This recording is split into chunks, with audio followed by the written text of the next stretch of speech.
एक बेंद्री है, एक तेंदुली है। तो सारे के सारे जीव क्या कहलाते हैं? तिरंज गति तिरंग कहलाते कहलाते। हैं। तिरंज गति में जाने का भी कारण कई हो सकते हैं। चार कारण बताएं प्रमुखता से। माया करना, झूठ बोलना, खोटा तोलना, वस्तु में भेद सम्मेल करना, ये सारी तिरंज गति, तिरंज आयु बनने के कारण। तो जो व्यक्ति इस प्रकार की कुटिलता माया करता है, और अधिकतर अज्ञानी जीवों में अज्ञान उनका रहता है, और अज्ञान भी निकृष्ट। तो ऐसे जो जीव जहाँ गमन करते हैं उसको हम तिरंज गति कहते हैं। समझ में आया? हम्म। हम्म। मार्गना चल रही है। मैंने बताया था कल कि हमको जाना कहाँ है? मोक्ष मार्ग जाना है। किंतु मोक्ष मार्ग जाना है, उसके बीच में कितनी घाटियां हैं, कितने पहाड़ हैं, कितने नदियां हैं, कितने नाले हैं, कितने ब्रिज हैं, कितनी कठिनाइयां हैं, उन सबकी खोज किए बिना, उन सबका अन्वेषण किए बिना हम कहाँ नहीं पहुंच सकते? अपने गंतव्य को मोक्ष। नहीं पहुंच सकते। उसमें रेलवे का हम्म। उदाहरण दिया था। इसी प्रकार ये जो जीव अजीव आदि तत्वों का जानकार व्यक्ति, श्रद्धालु व्यक्ति ही मार्गना को समझ सकता है और मार्ग अन्वेषक हो सकता है। और वही इन चीजों को समझता है। इन चीजों को समझे बिना हम क्या नहीं कर सकते? मोक्ष मार्ग पर गमन नहीं कर सकते। तो पहला क्या आया? गति मार्ग। अब हम करते हैं मनुष्य गति में। कि मनुष्य गति जो मन के द्वारा नित्य ही है, ये या उपादेय या तत्व या अतत्व या धर्म या अधर्म आदि का मनन चिंतन करते रहते हैं। विचार पूर्वक कार्य करने में वे निपुण हैं। उत्कृष्ट विकासशील चेतना या मानस धारक हैं। विवेकशील होने से न्याय नीति पूर्वक आचरण करते हैं। वे मनुष्य और यह मनुष्य हैं। इस प्रकार का व्यवहार कराने वाली मनुष्य गति नामकरण के उदय से जो पर्याय मिलती है उसको हम मनुष्य गति कहते हैं। ठीक से समझ में आया? कि मनुष्य गति में हम चीजों को समझ सकते हैं। हे क्या है, ये क्या है, उपादेय क्या है, तत्व क्या है, अतत्व क्या है, धर्म क्या है, अधर्म क्या है। चिंतन मनन करके व्यवहार करते हैं, विचार पूर्वक कार्य करते हैं, है ना? और कई बार उत्कृष्ट विकासशील चेतना का जो यहाँ मानस के धारक होते हैं, यानी केवल ज्ञानी समझ लो या सिद्ध पुरुष समझ लो, ये विवेकशील होने से यहाँ न्याय नीति पूर्वक आचरण करते हैं। और इसी मनुष्य गति से ही मनुष्य कहाँ पहुंचते हैं? मोक्ष को भी प्राप्त करते हैं। तो ये जो कंडीशन जिस स्थल पर होती है, जिस जगह होती है, उसको मनुष्य गति कहते हैं। और इस गति को प्राप्त करने वाले क्या कहलाते हैं? मनुष्य कहलाते हैं। वो जीव क्या कहलाते हैं? मनुष्य कहलाते हम्म। हैं। ठीक है, समझ में आया? हाँ। अब देवगति। कि देवगति नामकरण के उदय से होने वाली पर्याय यानी शरीर आदि का विशिष्ट आकार प्रकार, जिससे यह देव है ऐसा व्यवहार किया जाए, उसे देवगति कहते हैं। देवगति नामकरण के उदय होने पर वे जीव दिव्य चंद नाना प्रकार की बाहर और विभूति से द्वीप समुद्र आदि अनेक प्रकार स्थानों पर क्रीड़ा करते हैं। अपने शरीर को छोटा बड़ा कर सकते हैं। विशिष्ट ऐश्वर्य का अनुभव करते हैं। दिव्य वस्त्र आभूषण की समृद्धि और स्वदेह की सहज कांति से जो देदीप्यमान होते हैं, रहते हैं, वे देव कहलाते हैं। ऐसी विभिन्न प्रकार के देवों की गति को हम क्या कहते हैं? देव। देव। समझ में आया? तो ये गति मार्गना। अब यह संक्षिप्त में इस मार्गना के बारे में अन्वेषण हुआ कि इस इन गति के बारे में कुछ चीजों की खोज हुई, क्या माध्यम, क्या सहायता हुई, और ये बात किसने कही, यानी मार्गना उपाय, ये उपाय किसने बताया। ये सारी चीजों को हमने क्या किया है? यहाँ मार्गना की। समझ में आया बात? ठीक है। हाँ सर। हम्म। अब दूसरी मार्गना। दूसरी मार्गना क्या है? कोई बता सकता है? गति। अगत्य मार्ग। जति। हम्म। जाति। हम्म। दूसरी मार्गना कौन सी? जाति इंद्रिय मार्गना। दूसरी क्या मार्गना है? इंद्रिय इंद्रिय और जाति। इंद्रिय मार्गना।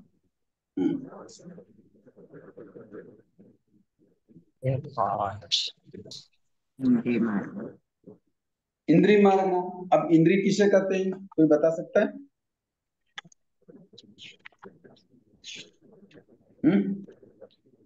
इंद्रिय किसे कहते हैं? स्पर्श इंद्रिय।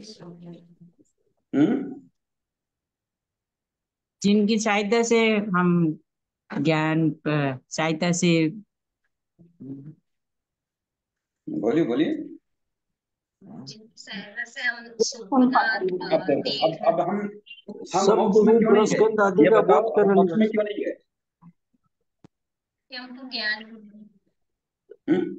की सहायता से सही ज्ञान नहीं। सब चीज है ज्ञान को इंद्रियों के इनके माध्यम से।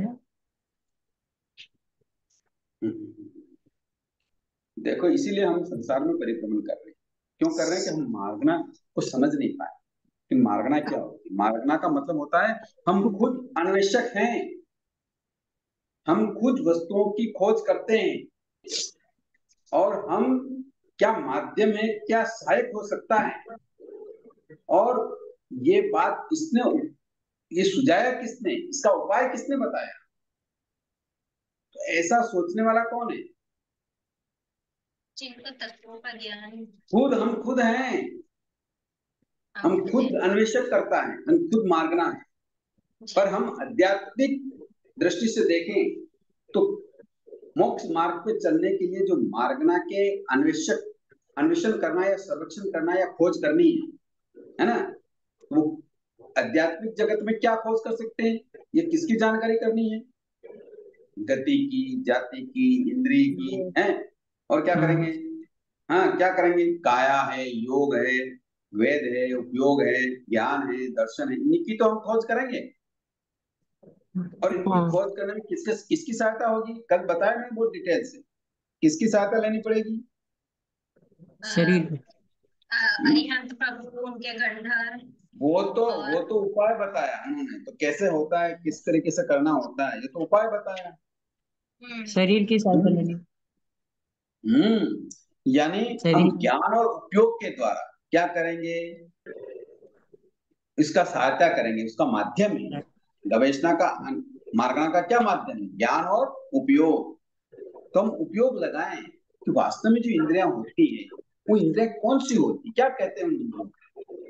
हमारी इंद्रिय त्वचा ऐसी है, शक्ति है। नेत्र है, जीभ है, आदि जिन साधनों से आत्मा को सर्दी, गर्मी, काले, पीले, नीले, खट्टे, मीठे, है ना, इन आदि विषयों का जो ज्ञान होता है, गंध का, इन सभी विषयों का जो ज्ञान कराने वाली जो हमारे क्या है, आत्मचेतन। हाँ, जो साधन है, ये ज्ञान कराने वाले जो साधन है, उन साधन उन साधन को, विषयों को ज्ञान कराने वाली को हम क्या कहते हैं? इंद्रिय इंद्रिय कहते हैं, या बाहरी आकार प्रकार को इंद्रिय कहते हैं, है ना। भौगोलिक आकार। भौगोलिक आकार ही होता है। तो ये गूढ़ सूक्ष्म आत्मा के अस्तित्व का ज्ञान कराने के कारण हम क्या कहते हैं? इंद्रिय कहते हैं। ये आत्मा के अस्तित्व का ज्ञान कराती है, इसलिए भी हम इनको क्या कहते हैं? इंद्रिय कहते हैं। समझ में आया? इंद्रिय। अब इंद्रिय कितनी होती है आपको पता ही है। एक इंद्रिय होती है, तो वो कौन सी इंद्रिय होगी? स्पर्श स्पर्श इंद्रिय होगी। बरोबर है। तो एक इंद्रिय वाले जो जीव होते हैं वो कौन कौन से होते हैं? प्रत्येकाय, अपकाय, तेवकाय, वायुकाय। देवकाय, वायु का बहुत अच्छी मार्गना चल रही है। दो इंद्रिय वाले जीव होंगे तो कौन से होंगे? और दो इंद्रियां कौन सी होगी? स्पर्श इंद्रिय और रचना इंद्रिय, ये दो इंद्रिय होगी। ऐसे जीव कौन से होते हैं? लट, लट है, गिंडोला है, जू है, ये सारे होंगे ना। इनके दो इंद्रियां होगी, और तीन इंद्रियां आ जाएगी तो नाक आ जाएगा, है ना। तो ये तीन इंद्रियां किसकी हो जाएगी? चीटी, चीटी। चींटी मकोड़ा आ जाएगी, नाक आ जाती है चींटी के, मकोड़ा आ जाएगा, है ना। इस तो प्रकार 3 इंद्रिय वाले होते हैं। 4 इंद्रिय वाले मच्छर होते हैं, मक्खी होती है, भ्रमर होते हैं। और 5 इंद्रिय वाले जीव के पांचों इंद्रियां होती है, स्पर्श इंद्रिय, रसना इंद्रिय, घ्राण इंद्रिय, चक्षु इंद्रिय और श्रोत इंद्रिय। तो ये पांचों इंद्रियां होती है। तो इस प्रकार ये इंद्रिय मार्गना का विषय है। समझ में आया बात? अब ये मार्गना क्यों करनी? अगर ये मार्गना हम नहीं करें, इन वस्तुओं को, इन चीजों की सहायता या खोज नहीं करेंगे, तो हम जीवों की रक्षा कैसे कर पाए? तो ये मार्गना मोक्ष मार्ग में सहायक है कि नहीं? जी गुरु जी। हाँ, तो इस तरीके से हम एकेंद्रीय जीवों की रक्षा करें।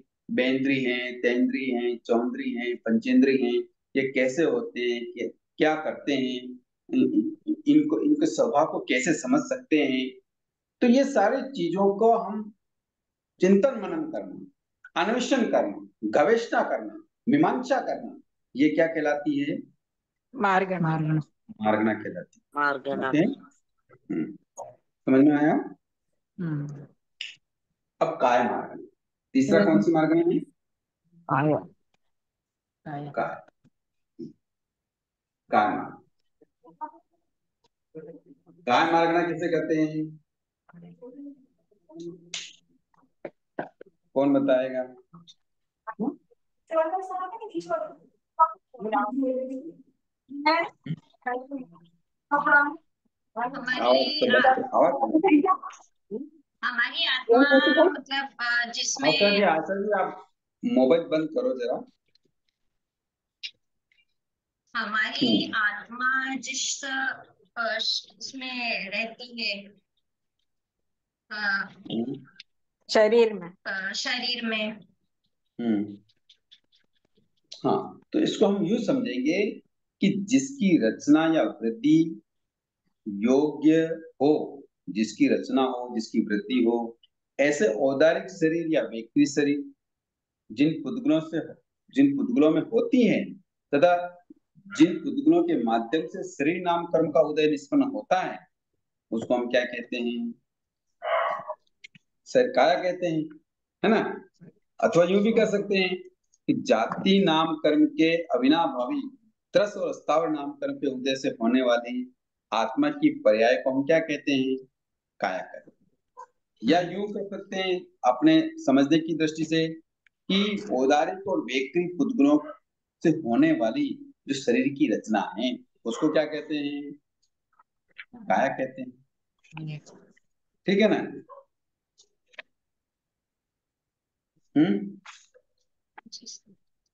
नहीं समझ में आया? आ गया ना? तो ऐसे काया मार्गना के 6 भेद। कितने भेद होते हैं? 6 भेद होते हैं। एक तो पृथ्वी का है, पृथ्वी से बनने वाला जो शरीर है। अपकाय, पानी का शरीर। हाँ, अग्नि का है, अग्नि का शरीर। वायु का है, हवा का शरीर। वनस्पति का है, ये वनस्पति का शरीर। उन्हें इस प्रकार ये कहलाते हैं। और एक होता है त्रस्त का, है ना। तो इस प्रकार ये कितने भेद हो गए? 6 भेद। हाँ, त्रस्त का जो होते हैं वो जो शरीर दूसरे किसी से प्रेरित किए बिना स्वतः प्रेरणा से चल फिर सकता हो, सुख दुख का वेदन करने के लिए गमनागमन करता हो, उस जीव को हम क्या कहते हैं? यानी बेंद्री से लेकर पंचेंद्री तक के जो जीव हैं उनको हम त्रस नाम कर्म का उदय वाले कहते हैं। और वे अपने अपने प्राप्त शरीर से स्वयं चल फिर सकते हैं, हित और अहित की प्रवृत्ति कर सकते हैं और निवृत्ति भी कर सकते हैं। सुख दुख के अनुभव के कारण वो गमनागमन करते हैं, तो उसको हम त्रस कहते हैं। समझ में आ गया? काय मार्गना। ओके। बाकी पृथ्वी का, अप का, देव का, वायु का और वनस्पति का, इन पांचों के तो एक स्पर्श इंद्रिय ही होती, ठीक है। और त्रस काय के बेंद्र से लगाकर पंचेंद्र तक की इंद्रियां होती, ठीक है। इस प्रकार काय मार्गना। ओके। समझ में आ रही बात? अब चौथी होती है योग मार्ग। चौथी कौन सी है? योग, योग मार्ग।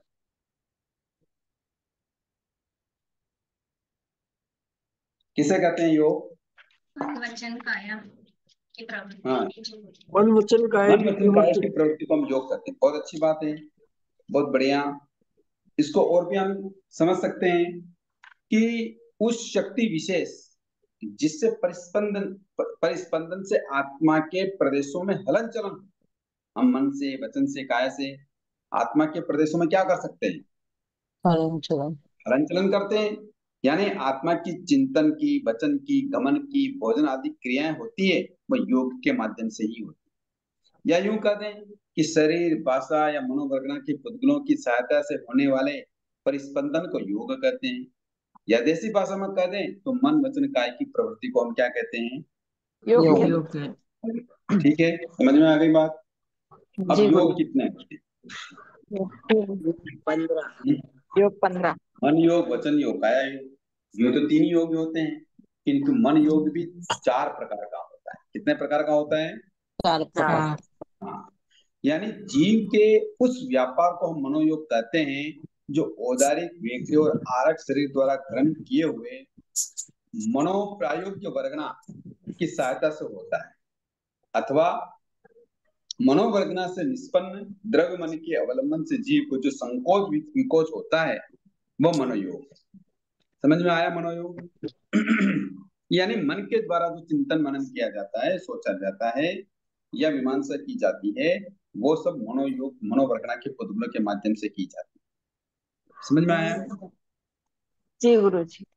ये 4 तरह से हो सकता है, या तो सत्य होगा, या असत्य होगा, या और क्या होगा? मिश्र और व्यवहार। मिश्र होगा होगा। या व्यवहार होगा। इसको हम योग के माध्यम से समझते हैं कि सत्य मन योग, असत्य मन योग, मिश्र मन योग और व्यवहार। व्यवहार। तो इस तरीके से ये 4 प्रकार का होता है। ठीक है, अब वचन का है, वचन योग।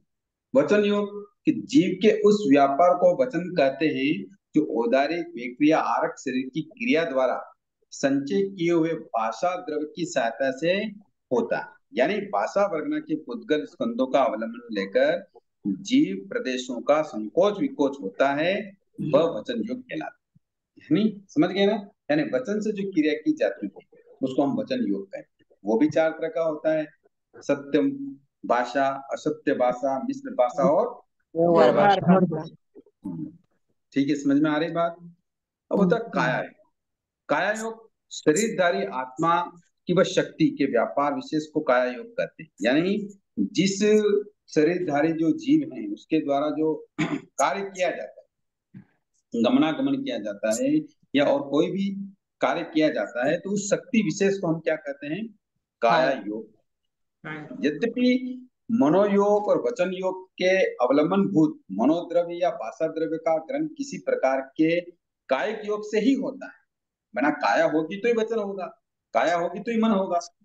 इसलिए मनोयोग और वचन योग भी काया योग से पृथक तो नहीं है, ये तो साथ में ही है। फिर भी जब काया योग मनन करने में सहायक होता है तब वह मनोयोग माना जाता है। जब काया योग वचन भाषा बोलने में सहायक होता है तब वह वचन योग कहलाता है। किंतु काया योग की सहायता से होने वाले भिन्न भिन्न व्यापार के व्यवहार के लिए उसके मनोयोग, वचन योग और काया योग, ये 3 भेद किए जा सकते हैं। ठीक है ना? यानी मन योग भी होगा तो वह काया योग के मार्फत ही, वचन योग होगा तो भी काया योग के मार्फत ही होगा, और काया के मार्फत ही अपन क्या करते हैं? गमनागमन आदि विशेष जो क्रियाएं होती है वो सब करते हैं। तो इस प्रकार ये योग मार्गना के भेद हो गए, मन योग, वचन योग और काया योग। ठीक है,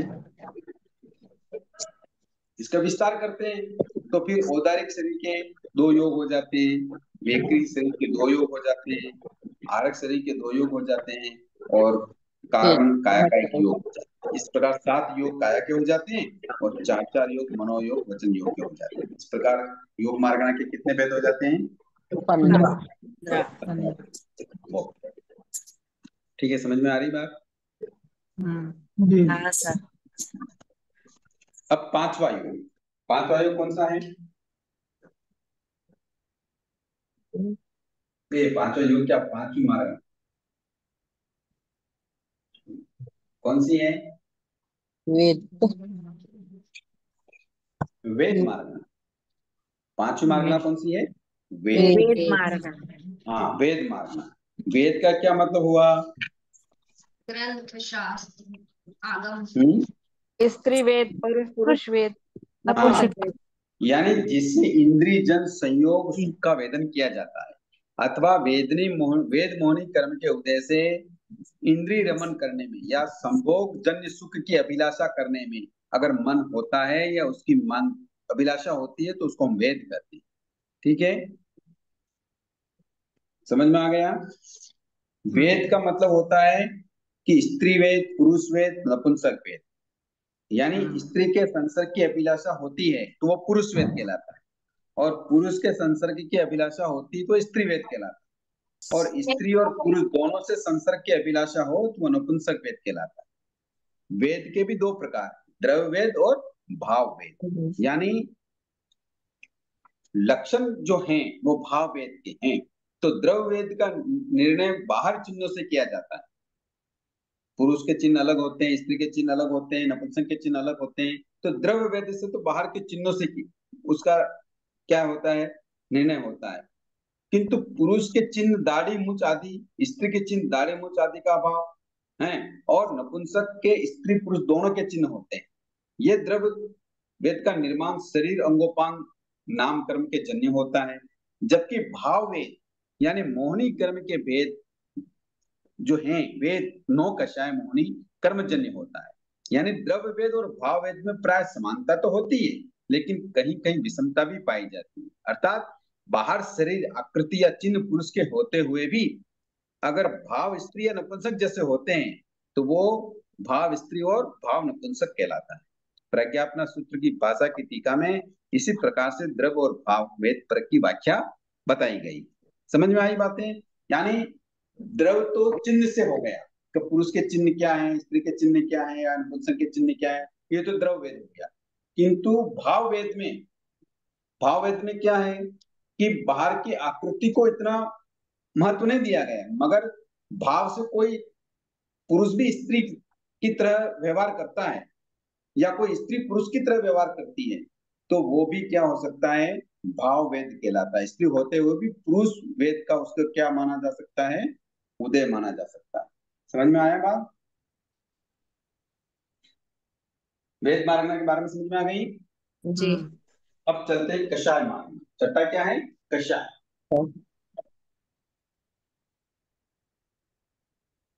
कषाय मार्ग,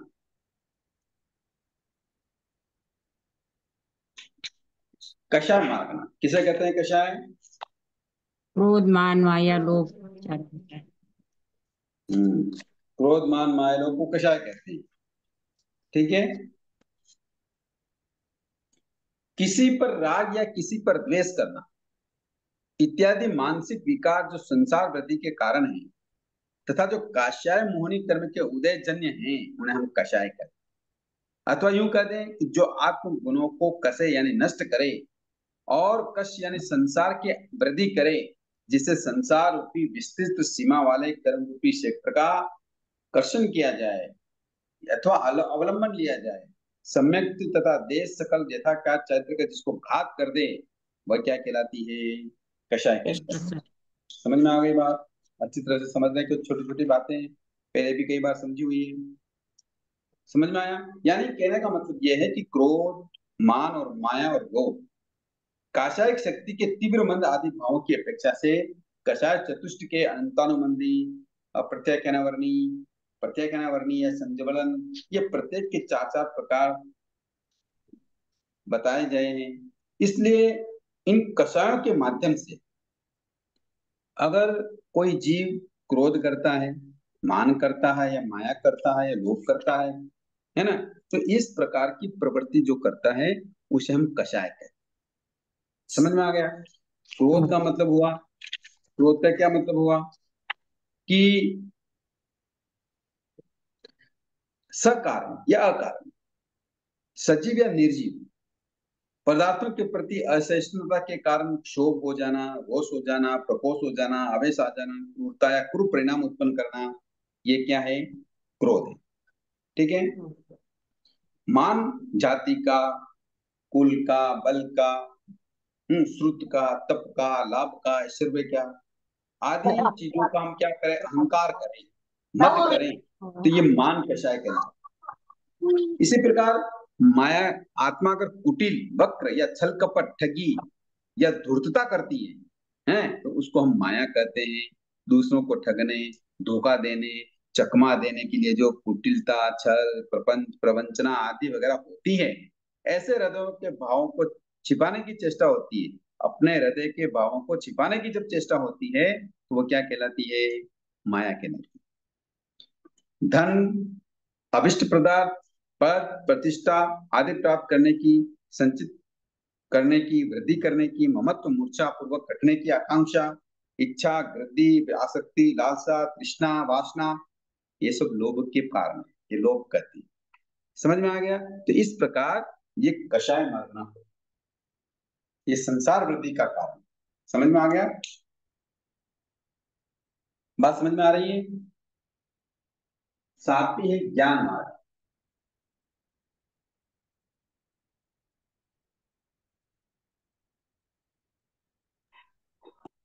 कौन सी मार्गना है? ज्ञान मार्ग।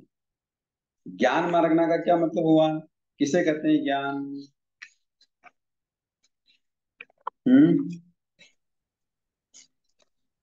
मति किसे ज्ञान, कहते हैं शुद्धि ज्ञान, अवधि ज्ञान, केवल हम्म मन ये पर्याय तो ज्ञान, भेद हो केवल गए। ज्ञान। हाँ, यानी सामान्य या विशेष वस्तु में से किसी विशेष अंग को जानने वाले आत्मा के जो व्यापार हैं या आत्मा का जो प्रवृत्ति है उसे हम ज्ञान कहते हैं। अथवा जिसके द्वारा वर्तमान, भविष्य या भूतकाल संबंधी समस्त द्रव्य या उनके गुणों और पर्यायों को जाना जा सके, उसको हम क्या कहते हैं? ज्ञान कहते हैं। समझ में आया? सामान्य या विशेष दोनों तरह से हम जानकारी करते हैं। तो इस प्रकार जो आत्म व्यापार होता है उसको हम क्या कहते हैं? ज्ञान कहते हैं। यानी ज्ञान यूं तो 5 प्रकार का होता है, किंतु अज्ञान रूप भी होता है, तो यूं कुल मिला के 8 भेद हो जाते हैं। तो मति ज्ञान, श्रुत ज्ञान, अवधि ज्ञान, मनोपर ज्ञान और केवल ज्ञान। अज्ञान रूप में हो तो मति अज्ञान, श्रुत अज्ञान और अवधि अज्ञान।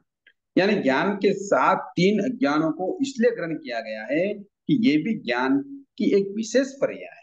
यानी मिथ्यात्वयुक्त होने से इसके पदार्थ का सम्यक ज्ञान न होकर मिथ्या ज्ञान रूप कार्य होता है। ये तीनों अज्ञान ज्ञान भाव रूप नहीं, को ज्ञान रूप होता है। समझ गए बात? समझ गए? यानी सम्यक दृष्टि के ज्ञान को ज्ञान कहते हैं, क्योंकि वह प्रत्येक वस्तु को अनेकांत दृष्टि से देखता है। उसका ज्ञान हेगे उपादेय की बुद्धि से युक्त होता है। किंतु मिथ्या दृष्टि का ज्ञान व्यवहार में समीचीन होने पर भी वस्तु को एकांत दृष्टि से जानने वाला कदाग्रही है दे उपादेय से विवेक से रहित होता है। तो मौन प्रय या केवल ये 2 ज्ञान सम्यक के सद्भाव में ही होते हैं। अतएव ये दोनों ज्ञान अज्ञान रूप नहीं होते। कहने का मतलब ये होता है कि मति ज्ञान, श्रुति ज्ञान, अवधि ज्ञान ये हेगे उपादेय की बुद्धि से अगर कोई युक्त है तभी उनको होता है, बाकी वो अज्ञान रूप में होते हैं। ठीक है? समझ में आ गई? तो इस प्रकार मति ज्ञान आदि जो 8 प्रकार ज्ञान को साकार कहलाते हैं, क्योंकि वे वस्तु के प्रतिनियत आकार को विशेष रूप से ग्रहण करते हैं। ठीक है? इस साकार ज्ञान कहलाता, साकार उपयोग कहलाता है। ठीक है? मति ज्ञान का मतलब होता है कि इंद्रियां और मन के द्वारा यथा योग्य स्थान में अवस्थित वस्तु के होने वाले ज्ञान को मति ज्ञान कहते हैं। यानी मति ज्ञान किसकी सहायता से हो रहा है? मन और इंद्रियों की सहायता से। मन और इंद्रियों की सहायता से हो रहा है। यह ज्ञान प्राय वर्तमान कालिक विषयों को जानता है। ठीक है? अब श्रुति ज्ञान, जो ज्ञान श्रुत अनुसारी होता है, यानी जिसमें शब्द और उसके अर्थ का संबंध भाषित होता है, और जो मति ज्ञान पूर्वक इंद्रिय और मन के निमित्त से होता है, वह श्रुति ज्ञान कहलाता है। जैसे जल शब्द सुनकर यह जानना कि शब्द पानी का बोधक है, अथवा पानी देकर यह विचारना कि यह जल शब्द का अर्थ है। इसी प्रकार से संबंधित अन्य बातों को विचार करके जानना, ये श्रुति ज्ञान का विषय। समझ में आया? अवधि ज्ञान इंद्रिय और मन की सहायता की अपेक्षा रखे बिना जो ज्ञान साक्षात आत्मा के द्वारा द्रव्य क्षेत्र भाव की मर्यादा पूर्वक पदार्थ को ग्रहण करना या जान लेना है, वह अवधि ज्ञान कहलाता है। ठीक है, अवधि ज्ञान का विषय मूर्त होता है, रूपी होता है, अरूपी पदार्थों का नहीं होता है। ठीक है, इसी प्रकार मन प्रज्ञान यानी संगीत जीवों की मन की पर्यायों में जो चिंतन चल रहा है, जो परिणाम चल रहा है, उसको जानना मन प्रज्ञान है। इस ज्ञान से होने में भी इंद्रिय और मन की सहायता की नहीं, किंतु आत्मा के असाधारण गुण यानी ज्ञान के आवरणभूत ज्ञानावरणी कर्म के स्वयं की विशेष अपेक्षा रहती है। यानी मन प्रज्ञान भी इंद्रिय और मन की बिना ही साक्षात आत्मा से ही होता है। बस संगीत जीवों के मन की पर्यावरण में क्या चिंतन चल रहा है उसको जानने की शक्ति रखता है। ठीक है, इसी प्रकार केवल ज्ञान ज्ञानावनी कर्म का पूर्ण रूप से क्षय हो जाने पर जिसके द्वारा भूत वर्तमान और भविष्य यानी त्रैकालिक सब वस्तुएं जानी जाती है, उसे हम केवल ज्ञान कहते हैं। ये ज्ञान परिपूर्ण, अव्याघाती, असाधारण, अनंत, स्वतंत्र और अनंत काल स्थायी और केवल एक अस्थायी असहाय ज्ञान होता है। मतलब इसमें किसी की सहायता की जरूरत नहीं रहती। केवल ज्ञान का प्रादुर्भाव सूक्ष्म जन्य मति श्रुत अवधि और मन पर्याय इन छद्मास्तिक ज्ञान के क्षय होने पर होता है। समझ में आया? इस प्रकार ये ज्ञान मार्गना का भेद और उसका स्वरूप हम समझ रहे हैं। ठीक है, इसी प्रकार अगर ये सम्यक दृष्टि को होता है तो ये ज्ञान कहलाते हैं, किंतु अगर मिथ्या दृष्टि को होता है तो यही क्या कहलाते हैं? अज्ञान कहलाते हैं। हाँ, अज्ञान क्यों कहलाते हैं? क्योंकि उनको है गे उपादेय से वो विवेक, उस विवेक से वो रहित होता है, यानी वो इनको एकांत दृष्टि से ही जानता है, समझता है। इसलिए उस प्राणी को हम क्या कहते हैं? अज्ञानी कहते हैं, और उसके होने वाले ज्ञान को हम अज्ञान कहते हैं। ठीक है, तो इस प्रकार हमने मार्गना स्थान में गति मार्गना, इंद्रिय मार्गना, काय मार्गना, योग मार्गना, वेद मार्गना, कषाय मार्गना और ज्ञान मार्गना, इनको उनके बारे में ज्यादा डीपली तो हम नहीं गए, किंतु फिर भी उनके बारे में ये जो जानकारी की है, ये हमारे आत्म साधना में बहुत सहायक हो सकते हैं। हम कभी भी सामायिक करें, समर्थ करें, पोषित करें, कोई भी स्वाध्याय करें, अगर इनका चिंतन मनन करेंगे तो हमें ये पता रहेगा कि संसार की ये जो दशा है, ये दशा क्यों बनी, ऐसी दशा क्यों हो रही है। तो ये जब जानकारी होगी, ये मार्गना जब हमारे पास होगी, तभी हम उसके ऊपर क्या कर सकते हैं? चिंतन मनन कर सकते हैं, और इनसे होने वाले कार्य को हम क्या कर सकते हैं? रोक सकते हैं, योगों को शुभ रख सकते हैं, जिससे हमारे अशुभ कर्मों का बंध रुक सकता है। इसी को हम मार्गना है। समझ में आया? 7 मार्गना हो गई। अब 7 मार्गना अपन नेक्स्ट क्लास में करेंगे। अब 10, 5, 15 मिनट का समय है, कोई प्रश्न हो तो कर सकते हैं।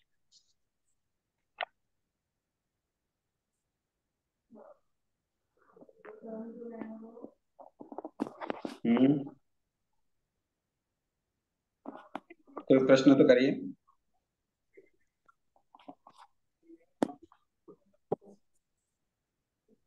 गुरुजी केवल ज्ञान का वापस बोलिए ना। केवल ज्ञान का मतलब होता है कि ज्ञानावरणी जो कर्म है उसका पूर्ण रूप से क्षय हो जाता है, और क्षय होने के बाद उस जीव के द्वारा भूत वर्तमान और भविष्य यानी त्रैकालिक सब वस्तुएं जानी जाती हो, उसे हम केवल ज्ञान कहते हैं। यह ज्ञान परिपूर्ण होता है, अव्याज्ञाती होता है, असाधारण होता है, अनंत होता है, स्वतंत्र होता है, अनंत काल तक स्थायी रहता है, और ये बिना किसी सहायता के, बिना किसी सहायक ज्ञान के होता है।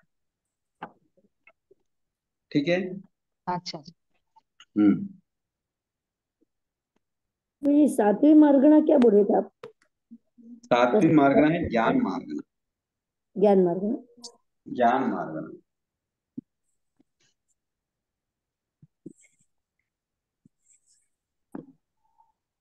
समझ में आ रही है बात? गुरुजी आपने भी फरमाया ना कि केवल ज्ञान अनंत काल तक होता है। अनंत काल से तात्पर्य? जिसका अंत नहीं। नहीं तो जैसे आयुष्य खत्म हो गया उसके बाद तक थोड़ी रहता है वो अनंत, मतलब अनंत काल का मतलब थोड़ा सा आपको शुद्ध तो बन समझाएंगे। जाएंगे ना। सिद्ध भगवान आयुष वाले होते हैं क्या? आयुष कर्म बाकी है क्या उनके? सिद्ध जो होते हैं उनके कौन सा कर्म बाकी है? उन और टाइम कितने एक कर्मों भी को कर्म क्षय बाकी क्षय नहीं। करेंगे तभी सिद्ध बनेंगे? 8 कर्म से करेंगे। आठों कर्म में आयुष कर्म आया कि नहीं आया? आ गए। तो उनका क्षय कर दिया, तो अब उनका जन्म मरण होगा क्या? नहीं। तो बस, तो नहीं होगा तो उनका जन्म मरण नहीं होगा, तो अनंत काल तक वो क्या रहेंगे? सिद्ध केवल ज्ञान। सिद्ध। स्तर पर ही रहेंगे। तब सर हम्म, सर अनंत काल तक केवल ज्ञान और केवल दर्शन दोनों साथ में। दोनों साथ रहेंगे। ये आत्मा के गुण है। रहेंगे मतलब क्या है? आत्मा के गुण है, इनके बिना जीव अजीब बन जाएगा।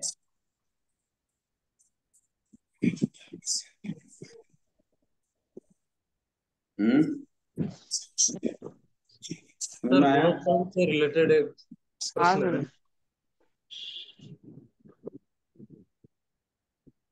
बोलिए। हाँ, सर ये जो संजुलन लोभ होता है मतलब वो अ, सूक्ष्म संप्राय 10वें गुणस्थान तक ही होता है ना सर? 12 10वें में खत्म हो जाता है ना? हाँ, 10वें तक उदय रहता है। मतलब वो लास्ट जो बचा है वो केवल अ, संजुलन लोभ ही है। लास्ट बचने का क्या मतलब? मतलब अनंतरामबंदी की चौकड़ी में से संजुलन क्रोध मान माया लोभ चारों बचन है सर, नहीं सॉरी अनंतर क्षम। की चौकड़ी अलग है, अप्रत्याख्यान की चौकड़ी अलग है, प्रत्याख्यान की चौकड़ी अलग है, और संजुलन की चौकड़ी अलग है। सर समझ जाता हूँ, संजुलन की चौकड़ी में से केवल लोभ बचा है। हाँ, लोभ बचता है, वो 10वें गुणस्थान में उदय रहता है, इसीलिए उसको सूक्ष्म संप्राय कहा है। संप्राय का मतलब मतलब होता है कषाय। सूक्ष्म मतलब अति अल्प, जो जो सर संप्राय का आत्मा क्या पे अर्थ असर तो नहीं बताइए? करती, किंतु संप्राय फिर भी यानी उदय है, इसलिए उसको सूक्ष्म संप्राय कहा गया। संप्राय यानी सर इसका क्या अर्थ है सर? संप्राय का मतलब कषाय।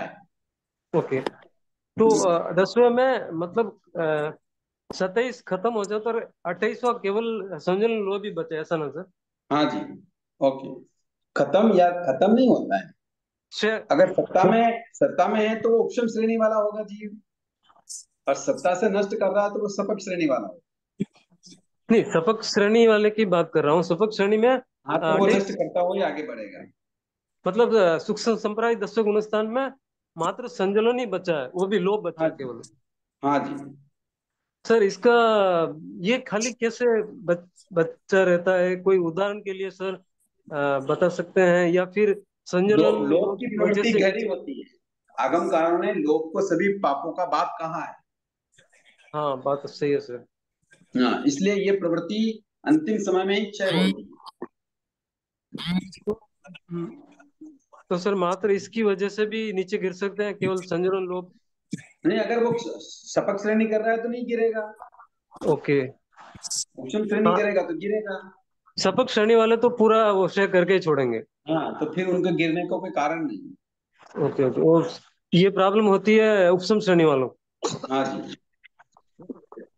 Okay sir.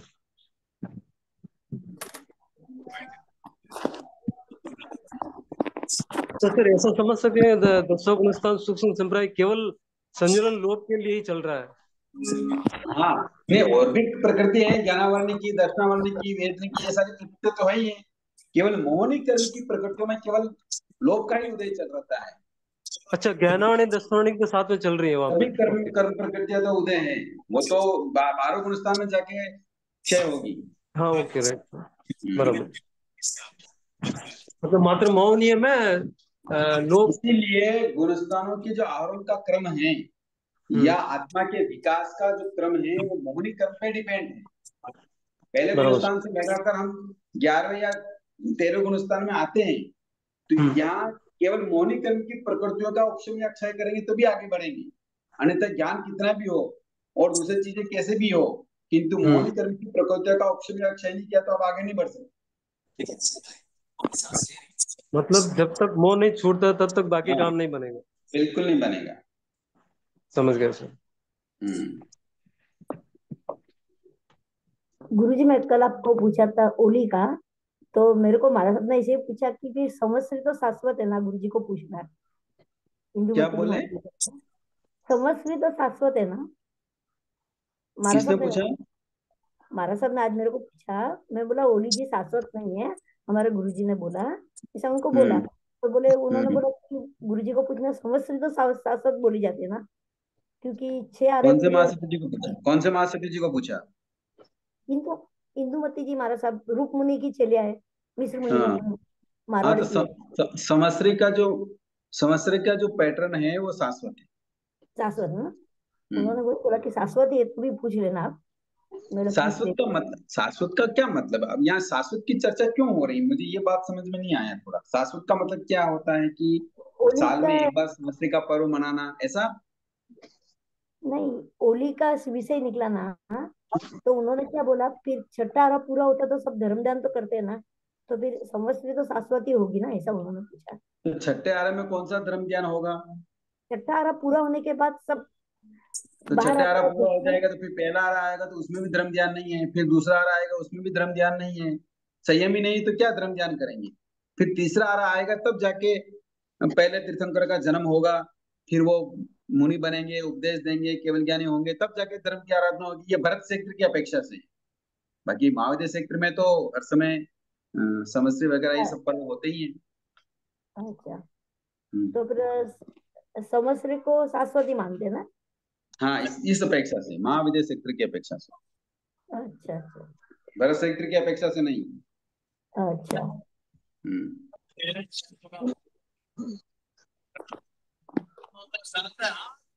हम्म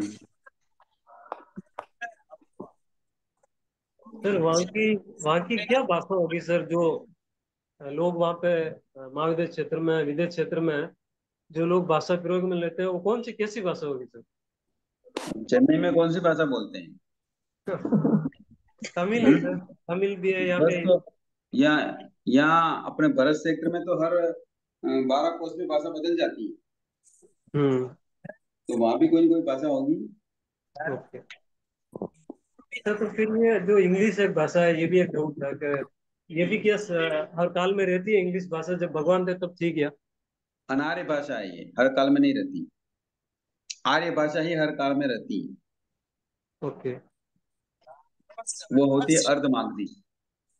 हाँ, तो सर विदेश क्षेत्र में भी ये इंग्लिश भाषा कोई काल में रहती होगी कि बिल्कुल नहीं रहती होगी? समझ आता सर, डाउट हाँ, था ऐसे ही। ये ध्यान नहीं, प्रश्न कभी आया नहीं मेरे सामने ये। ठीक है सर। हम्म,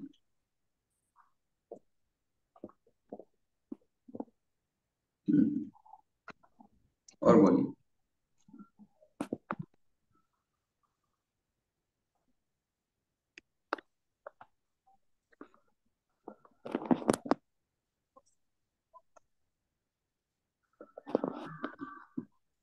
सचकान नहीं लिया एक भी चीज का, क्या पूरा दिन निकल गया, सचकान नहीं। और कोई प्रश्न हो तो करिए। आ, ये वाणयंत्र देव का मैंने पढ़ा था, इनके भी इंद्र होते हैं, इनके भी, तो इनको तो वैसे देवता नीच ही मानते हैं अपन, या मतलब किस कैटेगरी के मानते हैं इनको अपन, वाणयंत्र देव को? पर इनके भी इंद्र होते हैं, इनकी भी मतलब इंद्र तो क्या सबके होता होती है। इंद्र का मतलब मालिक, किसी के अंडर में तो रहना ही पड़ता है। ये भी शासन करते हैं। यहाँ भी सेवक और मालिक का संबंध होता है। जहाँ सेवक और मालिक का संबंध होता है वहाँ कई कैटेगरी होती है। कोई सामनिक होते हैं, कोई लोकपाल होते हैं, है? कोई और नीचे कार्य करने वाले होते हैं। तो जो कैटेगरी हमारे यहाँ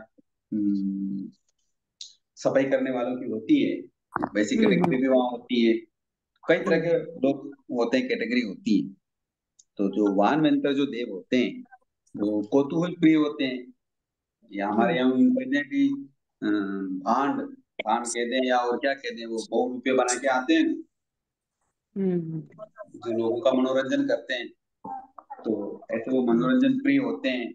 तो कभी किसी को सुख देते हैं तो भी उनको अच्छा लगता है, वो उसमें मनोरंजन मानते हैं। किसी को दुख देते हैं तो उसको भी वो अपना मनोरंजन मानते हैं। तो इस प्रकार होता है उनका व्यवहार भी। ये 100 योजन नीचे होते हैं, लेकिन ये फिर भी पृथ्वी पर आकर क्यों वास करते हैं?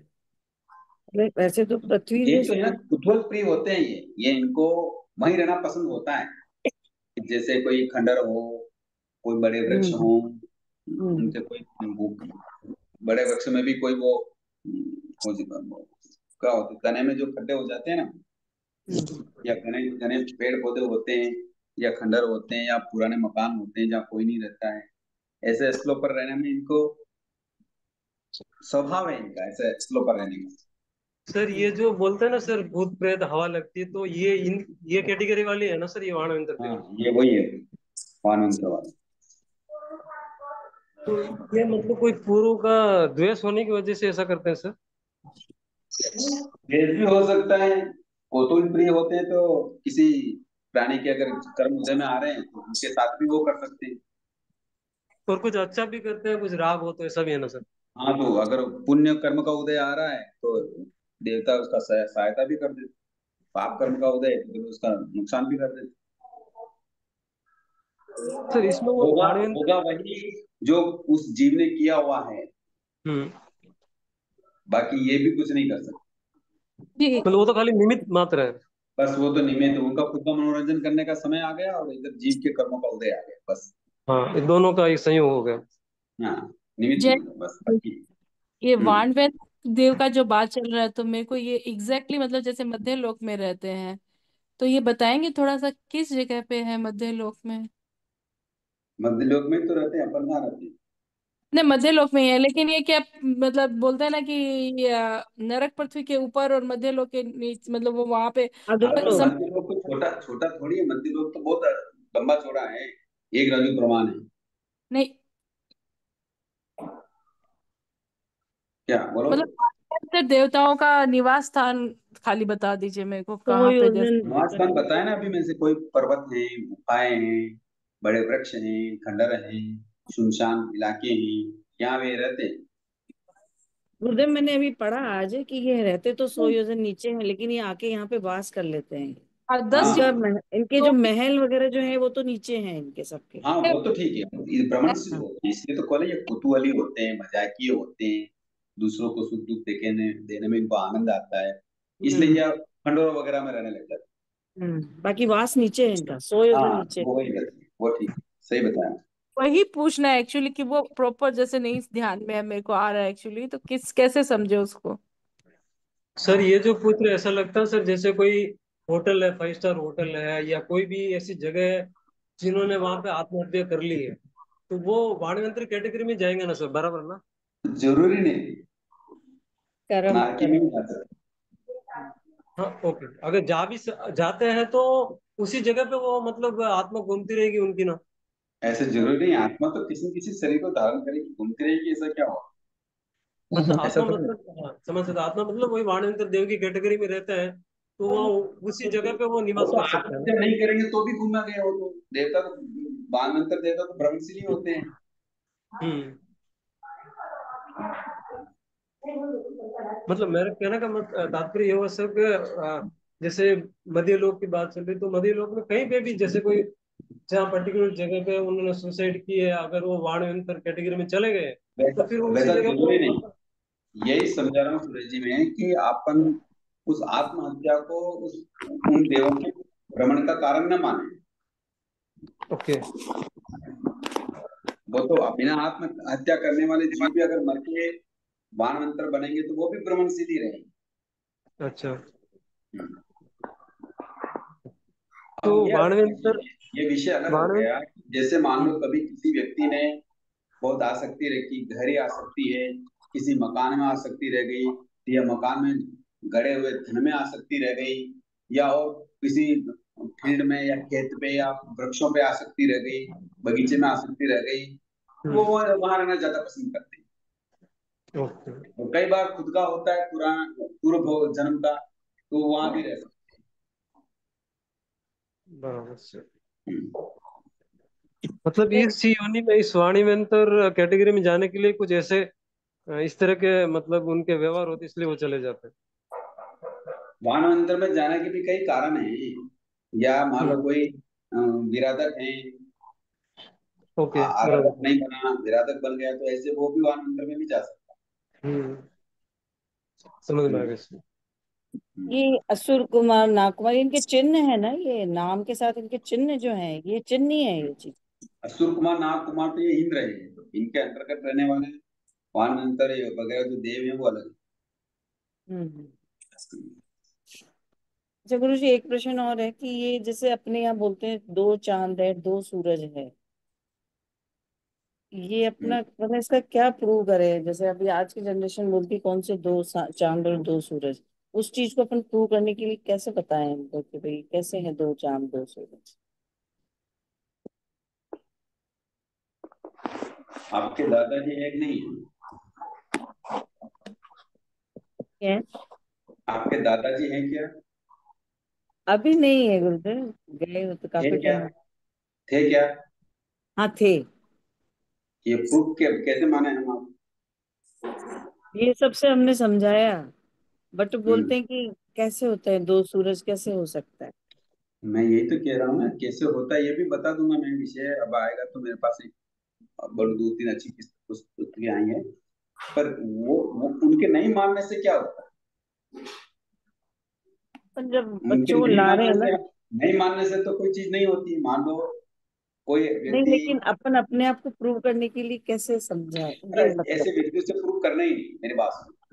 मान लो कोई व्यक्ति द्वीप में रहता है, मान लो लवन समुद्र में रहता है, उसको बताएं कि हमारे यहाँ तो भुट्टे बहुत अच्छे बनते हैं, भुट्टे की सब्जी बनती है, भुट्टे का चादरिया बनता है, भुट्टा इतना लंबा होता है, वैसे दाने दाने होते हैं। उस लवन समुद्र वाले ने, जीव ने कभी देखा ही नहीं। हम्म। वो क्या प्रूव करके बताओ, तो क्या वो चीज नहीं होती है? हाँ होती है।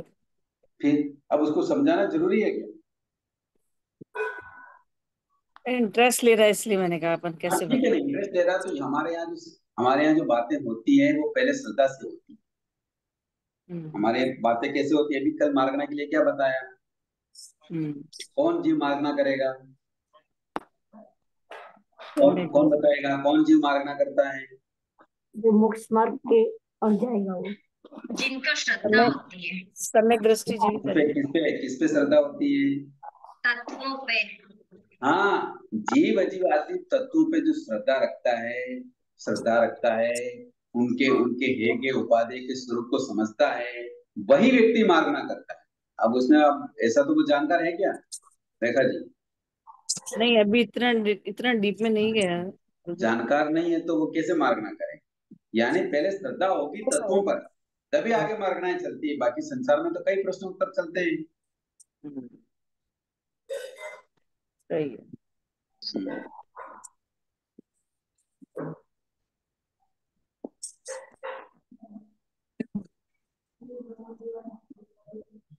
बोलिए।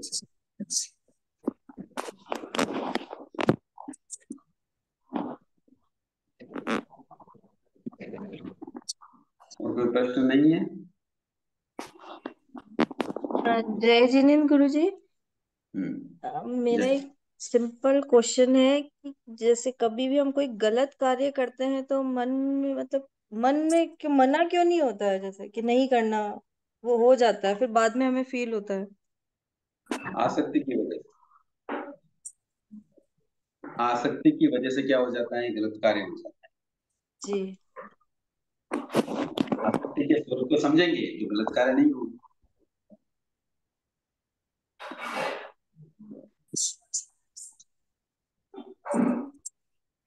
ठीक है। जी।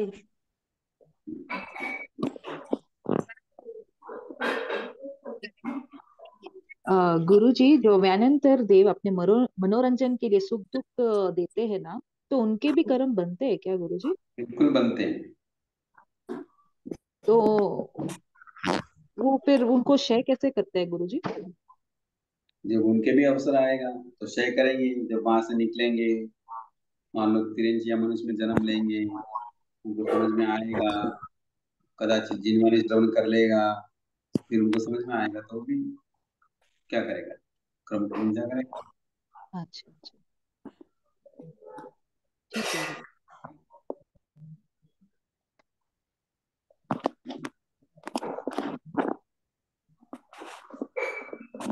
ठीक है सर। जय जिनेन्द्र, बहुत बहुत आभार, धन्यवाद, क्षमाएं इतना। जय जिनेन्द्र जय बहुत बहुत आभार। जिनेन्द्र सर, धन्यवाद सर। जय जिनेन्द्र जय सर, जिनेन्द्र सर, बहुत बहुत धन्यवाद, आभार आपका। सभी को जय जय जिनेन्द्र। जिनेन्द्र, जय जिनेन्द्र। सभी को जय जिनेन्द्र। जय जिनेन्द्र।